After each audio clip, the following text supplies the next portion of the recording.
ತಪ್ಪು ಸರಿ, ಆರೋಪ ಪ್ರತ್ಯಾರೋಪ, ಪ್ರತಿಷ್ಠೆ. ಚಿನ್ನಸ್ವಾಮಿ ಸ್ಟೇಡಿಯಂ ಭೀಕರ ಕಾಲ್ತುಳಿತ ದುರಂತ, ಸಾಲು ತಲೆದಂಡ, ನಿರ್ಲಕ್ಷ್ಯಕ್ಕೆ ವರ್ಗಾವಣೆ ಶಿಕ್ಷೆ. ಸಿಎಂ ಆಪ್ತನೇ ಇರಲಿ, ಉನ್ನತ ಮಟ್ಟದ ಅಧಿಕಾರಿಯೇ ಇರಲಿ, ಡೋಂಟ್ ಕೇರ್. ಸರ್ಕಾರದ ವಿರುದ್ಧ ದಳಪತಿ ಸಿಡಿಸಿದ ಬಾಂಬ್ ಯಾವುದು? ಇನ್ನು ಆರ್ಸಿಬಿ ವಿಜಯೋತ್ಸವಕ್ಕೂ ಮುನ್ನ ಬೆಂಗಳೂರಿನ ಚಿನ್ನಸ್ವಾಮಿ ಕ್ರೀಡಾಂಗಣದ ಎದುರು ಸಂಭವಿಸಿದ ಭೀಕರ ಕಾಲ್ತುಳಿತ ದುರಂತ ಇಡೀ ರಾಜ್ಯ ಸರ್ಕಾರಕ್ಕೆ ದಿನ ಕಳೆದಂತೆ ಉರುಳಾಗಿ ಪರಿಣಮಿಸುವ ಲಕ್ಷಣಗಳು ದಟ್ಟವಾಗಿವೆ. ಜನರನ್ನು ನಿಯಂತ್ರಿಸುವಲ್ಲಿ ಹಾಗೂ ಕರ್ತವ್ಯ ಲೋಪದ ಆರೋಪದ ಮೇಲೆ ಈಗಾಗಲೇ ಬೆಂಗಳೂರು ನಗರ ಪೊಲೀಸ್ ಆಯುಕ್ತರು ಸೇರಿದಂತೆ ಹಲವು ಪೊಲೀಸ್ ಅಧಿಕಾರಿಗಳ ತಲೆದಂಡವಾಗಿದೆ. ಇನ್ನು ದುರಂತದ ಬಳಿಕ ರಾಜ್ಯ ಸರ್ಕಾರದ ವೈಫಲ್ಯದ ಕುರಿತು ವಿಪಕ್ಷಗಳಾದ ಬಿಜೆಪಿ ಹಾಗೂ ಜೆಡಿಎಸ್ ಆಕ್ರೋಶವನ್ನ ವ್ಯಕ್ತಪಡಿಸಿವೆ. ಅಲ್ಲದೆ ಇಷ್ಟೊಂದು ದೊಡ್ಡ ಕಾರ್ಯಕ್ರಮ ಆಯೋಜನೆ ಮಾಡಿ ಭದ್ರತೆಯನ್ನ ಒದಗಿಸುವಲ್ಲಿ ವಿಫಲವಾದ ಗೃಹ ಇಲಾಖೆ, ಗುಪ್ತಚರ ಇಲಾಖೆಗಳ ವಿರುದ್ಧವೂ ಸಾರ್ವಜನಿಕರು ಇದೀಗ ಕಿಡಿಕಾರಿದ್ದರು. ಇದಾದ ಬೆನ್ನಲ್ಲೇ ನಿನ್ನೆಯಷ್ಟೇ ವಿಪಕ್ಷಗಳು ಹಾಗೂ ರಾಜ್ಯದ ಜನತೆಯ ಕೆಂಗಣ್ಣಿನಿಂದ ತಪ್ಪಿಸಿಕೊಳ್ಳೋಕೆ ರಾಜ್ಯ ಸರ್ಕಾರ ಪೊಲೀಸ್ ಅಧಿಕಾರಿಗಳನ್ನ ಬಲಿ ಕೊಡುವ ಕೆಲಸವನ್ನ ಮಾಡಿದೆ. ಆದರೆ ಈ ಬಗ್ಗೆ ಸಾಮಾಜಿಕ ಜಾಲತಾಣದಲ್ಲಿ ಅಭಿಯಾನದ ಪ್ರಾರಂಭವಾಗಿ ದಯಾನಂದ್ ಅಮಾನತು ವಾಪಸ್ ಪಡೆಯಬೇಕೆಂಬ ಒತ್ತಾಯದ ನಡುವೆಯೇ ರಾಜ್ಯ ಸರ್ಕಾರ ಇನ್ನೊಂದು ಮೇಜರ್ ಸರ್ಜರಿ ಮಾಡಿದೆ. ತಕ್ಷಣದಿಂದಲೇ ಸಿಎಂ ರಾಜಕೀಯ ಕಾರ್ಯದರ್ಶಿ ಹುದ್ದೆ ಆಯಿತು ಗೋವಿಂದ. ಇನ್ನು ಕಾಲ್ತುಳಿತ ದುರಂತಕ್ಕೆ ಗುಪ್ತಚರ ಇಲಾಖೆಯ ವೈಫಲ್ಯವು ಕಾರಣವಾಗಿದೆ ಎಂದು ಎಲ್ಲೆಡೆ ಆಕ್ರೋಶ ವ್ಯಕ್ತವಾಗುತ್ತಿರುವ ಹೊತ್ತಿನಲ್ಲೇ ಗುಪ್ತಚರ ಇಲಾಖೆ ಎಡಿಜಿಪಿ ಹೇಮಂತ್ ನಿಂಬಾಳ್ಕರ್ ಅವರಿಗೆ ಯಾವುದೇ ಸ್ಥಳ ತೋರಿಸದೆ ವರ್ಗಾವಣೆ ಶಿಕ್ಷೆ ನೀಡಲಾಗಿದೆ. ಅಲ್ಲದೆ ಪ್ರಮುಖವಾಗಿ ಮುಖ್ಯಮಂತ್ರಿ ಸಿದ್ದರಾಮಯ್ಯ ಅವರ ಆಪ್ತ ಹಾಗೂ ಅವರ ರಾಜಕೀಯ ಕಾರ್ಯದರ್ಶಿ ಗೋವಿಂದರಾಜು ಅವರು ತಲೆದಂಡವಾಗಿದ್ದು, ಈ ಕೂಡಲೇ ಅವರನ್ನ ಹುದ್ದೆಯಿಂದ ಬಿಡುಗಡೆಗೊಳಿಸುವಂತೆ ರಾಜ್ಯ ಸರ್ಕಾರ ಆದೇಶವನ್ನ ಹೊರಡಿಸಿದೆ. ಸ್ಥಳ ತೋರಿಸದೆ ಹೇಮಂತ್ ನಿಂಬಾಳ್ಕರ್ ವರ್ಗಾವಣೆ. ಇನ್ನು ನಿಂಬಾಳ್ಕರ್ ಅವರು ಐಪಿಎಸ್ ಅಧಿಕಾರಿಯಾಗಿ ತಮ್ಮ ಕರ್ತವ್ಯದಲ್ಲಿ ನಿರ್ಲಕ್ಷ್ಯ ತೋರಿರುವ ಆರೋಪದಲ್ಲಿ ವರ್ಗಾವಣೆಯನ್ನ ಮಾಡಿದ್ದಾರೆ.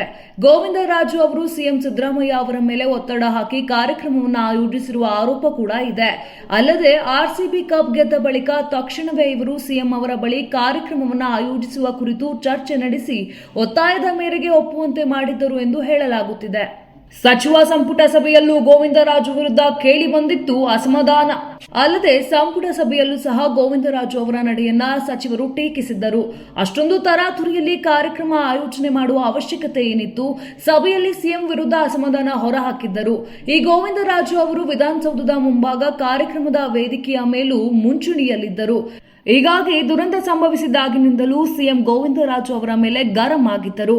ಇದರ ಉತ್ತರವಾಗಿ ಇದೀಗ ಅವರ ತಲೆದಂಡವಾಗಿದ್ದು, ದಿನ ಕಳೆದಂತೆ ತಲೆದಂಡ ವರ್ಗಾವಣೆಯ ಶಿಕ್ಷೆಯನ್ನ ನೀಡುತ್ತಿರುವ ರಾಜ್ಯ ಸರ್ಕಾರಕ್ಕೆ ಅಸಲಿ ಆರೋಪಗಳ ತಲೆದಂಡವಾಗಬೇಕೆಂದು ಇದೀಗ ಸಾರ್ವಜನಿಕರು ಆಗ್ರಹಿಸಿದ್ದಾರೆ.